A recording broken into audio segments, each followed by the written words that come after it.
Hello and welcome to a new episode of ILSC Talks. Today we are with Jason Fleming, our National Director in Australia, and someone who's lived ILSC's story from the inside.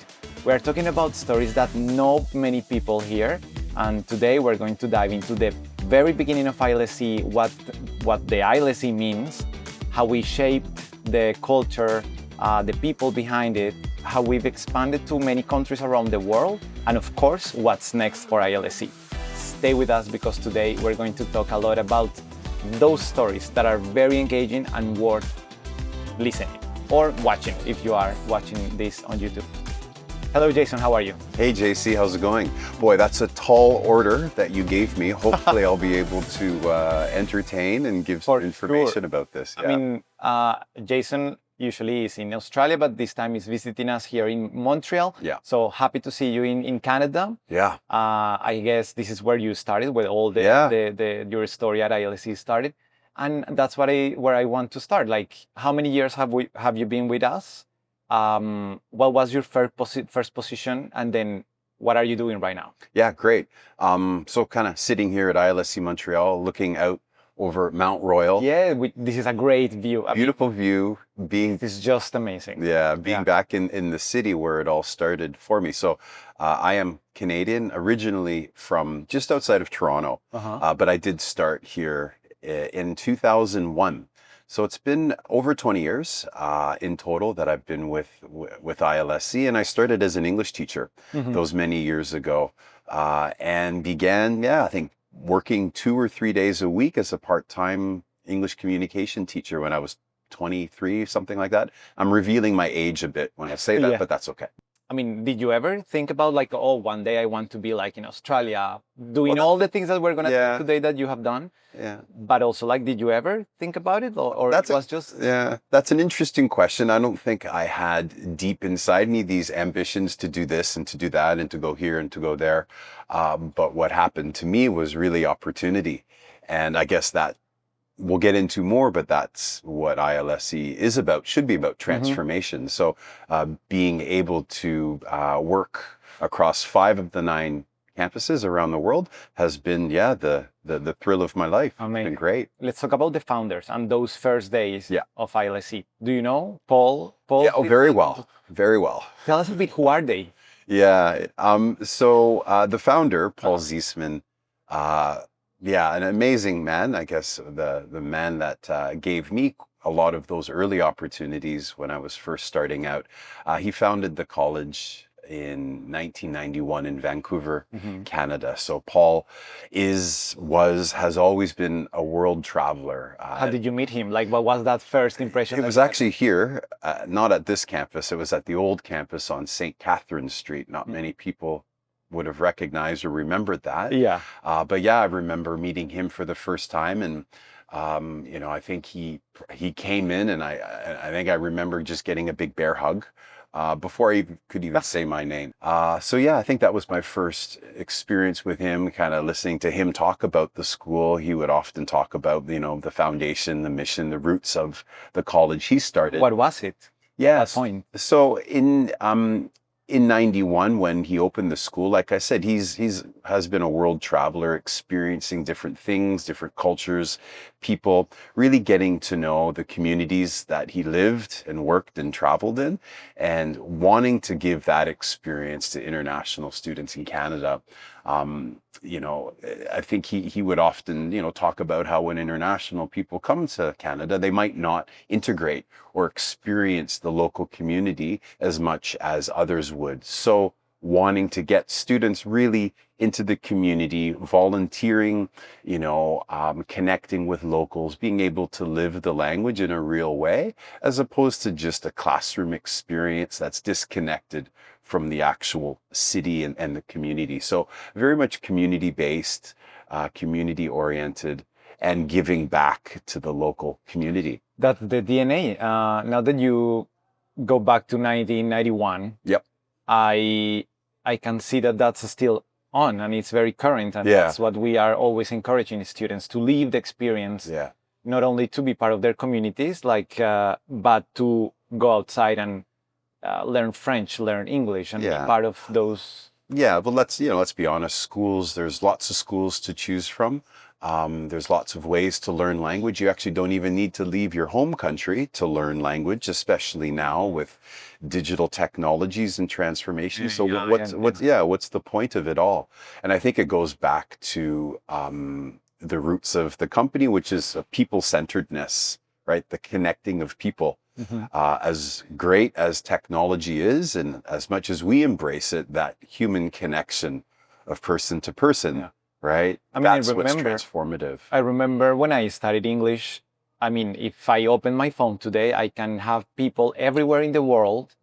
When I studied in Australia, and I could easily go to Italy and go and see a friend. I could easily go to Germany and go and see a friend, because you get connecting with a lot of nationalities, with a lot of people. So that's part of the things that sometimes we forget about this experience, right? That you cannot get it back in your country. It's irreplaceable. It really is. You know, being here at the Montreal campus now, just before, this, you see the students connecting from different countries, having lunch, awkwardly going through those small talk, conversations. Where do you live? Tell me about your family. Like, that's what it's all about. Yeah. And that's what I think develops people and makes them into global citizens. Yeah. Part of what makes this ILSC experience is something that we are very proud of, which is the ILSC electives. Do you know if they are here since the beginning? Yes. The beginning? Yeah, for sure. Because this is something very distinctive of ILSC. Yeah. Not many schools, they have such a big wide variety of selection. Yeah. So let's talk a bit about that, how that developed.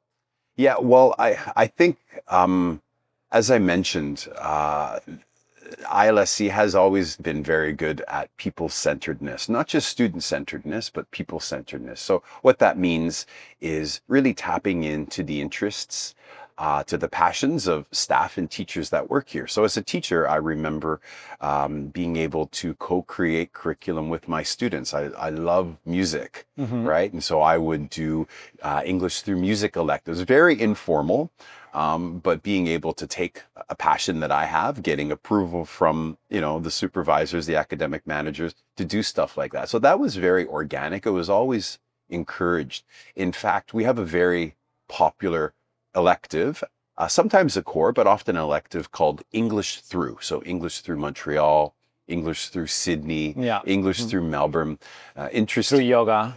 Well, yeah, English through yoga, but the city-based program. This is a course where students actually go out into the city and they explore their local city. They're not in the classroom that much. And so the roots of this is actually quite interesting, because it was in Montreal where it started. And it was during a very, very busy summer period. And we had actually run out of classrooms.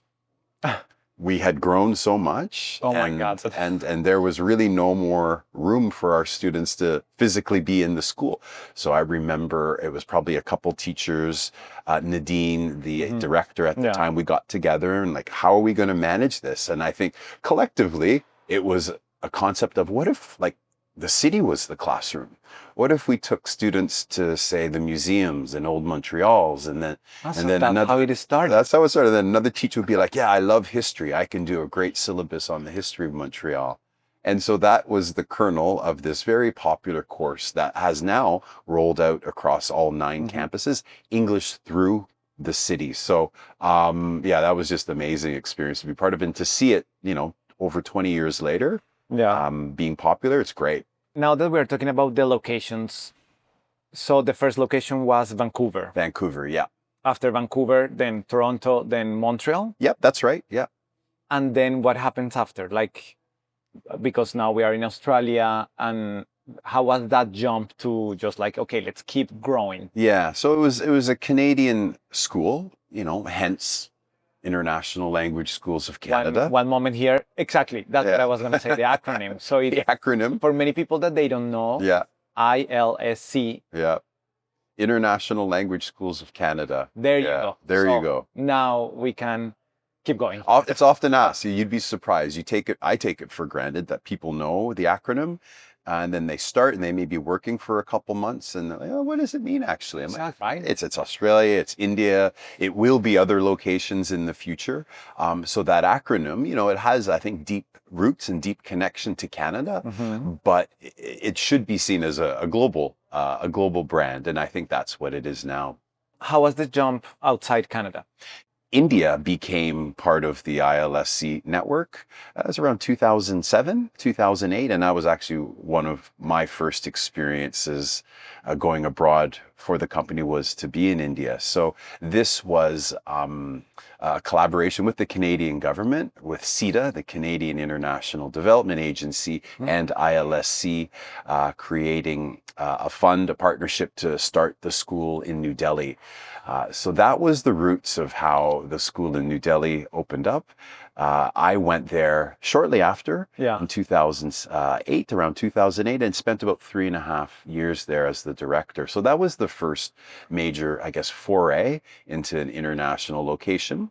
So yeah, and that's something that people often ask. Yeah, why are we there? Why are we there? Like our location, can I go and study there? Can they? Yeah, for sure. It was an opportunity that the execs at the time saw, with being able to set up a small school in burgeoning New Delhi, India, right? A country, very young population, lots of opportunity, English-speaking country. And so taking that risk, taking that chance to plant the seed in India. And today it's still there. Still there, and very important. There's a very nice program called Learn to Earn. Yeah, that's right. This is a program where there's a scholarship for Indian women in Delhi, in New Delhi. That's right. Yeah. And tell us a bit about that. Yeah. That response, like the way ILSC gives back to community, right? Yeah. So that started while I was the director, and this was, I'd like to think, a collaboration between many different people. I had always had in mind, being in India, seeing, the disadvantaged nature that a lot of young women have, wanting to, well, let's say, give them English classes, right? We have teachers, we have facilities, we have a great network. How about the idea of bringing in young women who wouldn't have this chance otherwise? So that's kind of the idea that I had in my head. And it wasn't until I talked to my dad one summer about this concept. Dad, I want to do this. We would sponsor some girls, we'd pay for their English classes, materials. And he just kind of immediately said, yes, Jason, your mom and I will sponsor the first one. Okay. So I got some energy, some momentum, some positive feedback from my dad and my mom. And then with that, I took it to Paul Z.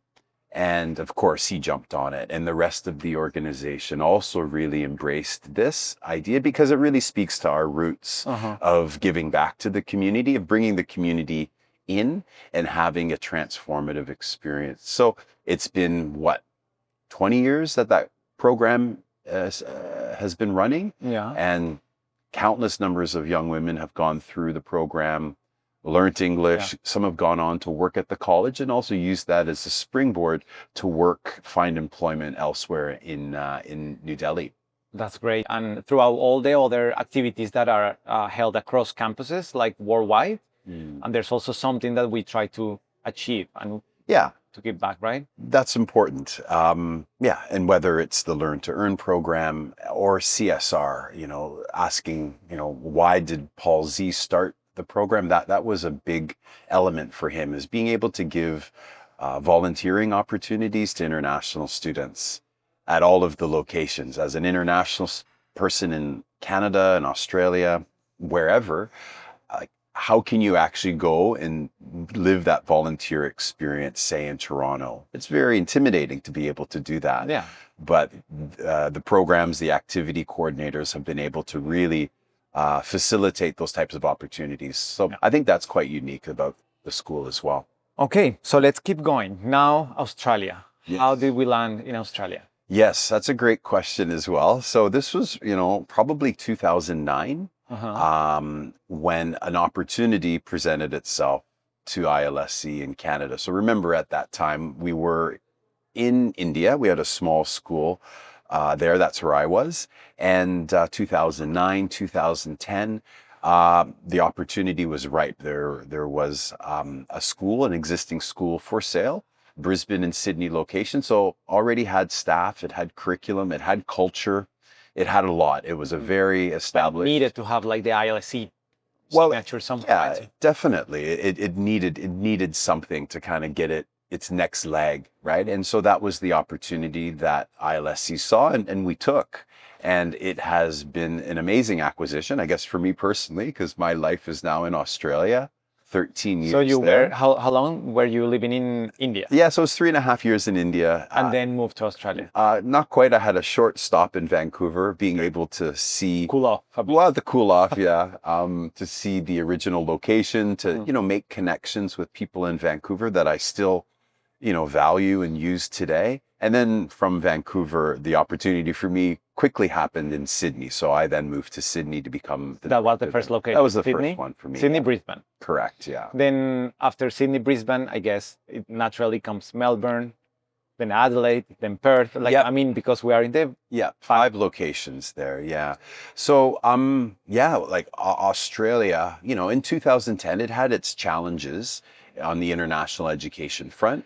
But ILSC came in and I think, was able quite successfully over the preceding years to instill the culture, the mission, but also tap into the network that ILSC has, the network of partners and agents around the world, because let's be honest, that's where our students come from.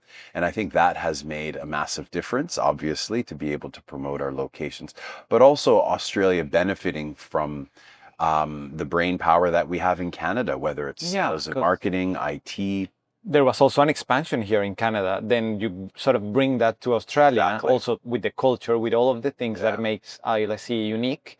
And part of that is the designing of the schools. When you enter on at ILSC Vancouver, Melbourne, Brisbane, Montreal, there's something that you feel and it's like, okay, I'm at an ILSC campus. How is the designing process behind it? And how do you make that, how the team makes that the whole places look alike? Yeah, well, I think what we want is to have a feeling of familiarity, but we also want to have a sense of distinctiveness. We want the schools to be able to reflect the local identity of the location they're in. We don't want, cookie cutter out of the box, IKEA type of schools. We want to be able to balance the both. But when you enter into a school, I've always thought, being a part of campus expansions, the goal for me when thinking about that was always to have, when students come to the first time for their first day one orientation, they have a sense of, okay, good, this was the right choice. That's the goal for students. I mean, just look on your background, which is amazing. The lights, the furniture, and everything makes. We want to give that feeling. People have traveled a long way. They have a lot of nervousness about it. Just like when we go to a hotel or restaurant, anywhere, we want to know that we've made the right decision. So when you step out of those lifts or out of that stairwell and you walk into the space, that feeling of, okay, I've made the right decision. I think that's the ultimate goal of our campus space. We can't forget about how the other areas of the school should be activated, because that's the energy, that's the life, that's the connection. That's when people can meet others from other classes. So when you walk into an ILSC location, I think what you see now immediately is an open, activated space. And you don't look at Perth. Exactly. It's like these amazing stairs and the whole open area. So that's very purposeful, because I think that's the learning that we've taken is, let's create a space that's instantly activated. When you walk in, you can hear it, you can feel it. We have cafe machines, you can smell it, all of these senses that we have. Let's try to tap into all of them, all 5 senses. And the colors, right? The walls, this is all glass. So the way it's sort of like transparency, it opens the space. It is welcoming to learn, right? To just be hanging out here. The glass has been a mainstay at our campuses for quite some time, and is that transparency. People have to get used to it a little bit, but being able to see through, being able to connect, being able to have that transparency across the campus, I think really adds a great element to the school life. Changing a bit the topic here, agents are a big part of the ILSC partnerships. It's like a family, right? There's agents in every single country around the world. Why are they so important? And for those students that sometimes think about doing the process directly with us or with agents, what's the advantage of doing the process with an agent? Yeah, agents know us. Agents, I think, love us. They know what makes the experience special. They know what the student is after. And they have the ability to really shape and to influence the student in making the right decision for them. That's the start of your journey. You still have the whole journey ahead. Yeah. So I think, working with agents for the time I have, them being able to solve student problems, to answer questions, to help prioritize their concerns, to lobby for students very successfully, that is an invaluable asset, I think, that agents provide students when they work with us. Definitely. Now, I wanted to talk about when the students start to think about studying abroad. They might think about studying English, Yeah. but they could also think about, I want to do something else. I would like to do some higher education. When, how, and why Greystone College? When was the Greystone College first appearing? Yeah. So we opened Greystone College. The first colleges were in Canada. That's where the genesis began. And I think it was a very natural extension from language. Yes. Language studies, it's a particular profile of students. Well, what happens when those... And sometimes you like it that much that I want to stay more. Like, I want to keep studying or something. This experience is transformative. What's my next step? So it's very logical. Okay, vocational training. So that was, I think, a clear path for the company, and that caters to students who have those professional goals, career goals, wanting to get vocational experience in Canada, in Australia, learning about local business practices, cutting edge, things that are happening in business, marketing, trade. We have, for example, a new AI qualification. Digital AI qualification that we've rolled out. So it's a great way for students to get that instruction in English, relevant in today's market, so that they can succeed in their career. And now that you talk about AI, like we always have to be adapting to the new what's coming. Like AI 5 years ago, probably nobody knew what was ChatGPT. Today we have to live with it. We have to just adapt and grow with it together. Well, when I started in Montreal, I remember I was using an overhead projector, right? If you remember those old overhead projectors with the little clear sheets, I would be writing on that. We didn't wait, no, I didn't. Okay. Yeah, that shows your age. Yeah, light. It's like a celluloid. Yeah, exactly. That's how I learned. There was no Wi-Fi in the school. We didn't have any computers. I remember a lot of paper, a lot of photocopying. Now we don't. Now, well, we're trying to get away from that more and more. So what we wanted to do, or what we've put as our strategic goal, is to also shift in how we serve students. The origins of the app, particularly e-services, came out of COVID. Because that they made everybody like automatically move. Yeah, well, what's more than that is COVID, we had this massive disruption. We had a lot of staffing changes.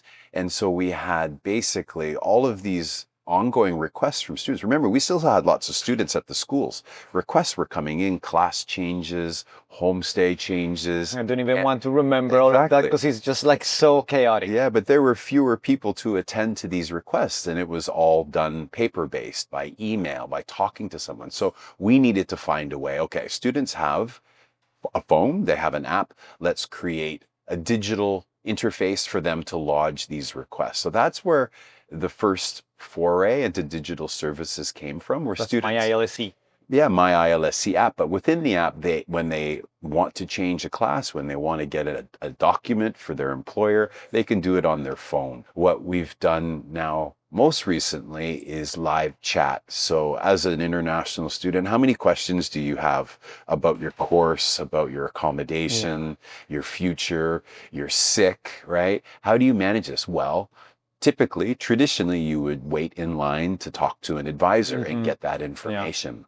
It's long, it's slow. You know, the student is in class, the advisor that you want to talk to is not there. And it's faster, right? Yeah, well, I think it was a very natural and logical way for us to see this is behavior which our students are used to, using their phone to get things. So let's start a chat, a live chat. Live chat. What else is in the app? So the chat itself, students are able to get information about all of the questions they have. It's staffed by online advisors, so real ILSC staff that respond to them. They're also able to automatically get important links that they need to lodge a Download their new document or exactly. something. So it's basically student services at your fingertips 24/7. Okay, Jason. So I prepare, now that you are an expert at ILSC of the history, the legacy, I prepared like a few quick questions. All right, To know, shoot. to test your knowledge. Give it to me. Yeah? Okay, let's see how it goes. What's the address of the newest location at ILSC Vancouver? Oh, wow. First one, and I'm going to get stumped. I'm going there in about 2 weeks. Well, if you don't know the location, I don't know the right location. address. It's close to the water, Yes, I knew there's water. 1205 Melville Street. 1205. Good to know because I need to visit there. Well, okay. All right. Next one. What's the full-time morning schedule in Sydney? What's the full-time morning schedule? in Sydney. The timings? Yeah, the schedule for a student. Oh, come on. You got to do better than that. 8:30 to 11:15 is the first shift, and then 11:45 to 1 p.m. is the second. Yeah, correct. Good. Ping, ping, ping. What are our 2 online programs that we have right now? Well, we have the Hello English and Yeah. Hello Allo French programs Yes. that students can take from anywhere in the world. That was easy. It was very easy. You got to do better. What's the top 3 most popular classes at ILSC? Okay, well, again, speaking from Australia, I do think it's similar to Canada, but the cafe skills has got to be up there as one of the most popular courses. All of the campuses have these wonderful cafe machines, professional barista skills classes, so huge popularity. Number 2. Second place would be potentially English through, maybe English through Montreal, English through Sydney, English that one that I was talking about before. Yeah. And then the third one, as an elective class, well, we have a yoga class, which I know is quite popular. I'm probably going to say the English through yoga. Okay, good. How did I do? No, if you were a student today, Yeah. where would you like to go study? And Okay. what's going to be your choice of classes? Oh, so I have to choose a location. Yeah. And I'm going to have to You have to have you're going to have problems after. face the ire of all of the other locations. Well, if I were an international student today, my personality, what I like, what I'm, interested in, I would choose Melbourne, which so happens to be my home. Beautiful city, love it to death. I would take the English through Melbourne class. Okay. As I mentioned, it has a personal connection to me from our Montreal days. And what a great way to explore the city with your classmates and your teacher, learning about the city where you live and study. Great choice. And last, there's the future. Where do you see ILSC in a few years, in the upcoming years? Where are we heading? What's next in the industry? Where are we aiming? The crystal ball. Well, of course, I think we are in no short supply of ideas and desires and wishes of what we want to do. We have to balance that, of course, with macroeconomic trends, with what's happening in the world, managing government legislation, etc. I think since 1991, there has always been a strong desire and push to keep moving this transformative experience around the world. That is our mission, providing people, not just students, but people, everyone associated with ILSC with that transformative experience. So that does push us. We are also continually developing new programs. As I mentioned, the vocational, digital, and AI certificate that we have. And in terms of higher education, of course, there's something big coming, right? Something that is starting right now. Yeah, for sure. Just like we grew from language to vocational, the next logical step from language to vocational, of course, is higher education to allow students to continue on that journey. And so we have launched the Greystone Institute, which will very soon be taking students from the Brisbane campus to do higher ed degree granting courses. That's pretty nice, pretty awesome, very interesting. So Jason, thank you very much for your time today. It really gives our audience a very closer look of what ILSC is, the heart of ILSC. So thank you for being here with us today. If you like this episode, don't forget to like, share, subscribe, and of course, we're gonna see each other in the next episode. Thank you, Jason. Bye-bye. Thanks. Bye-bye.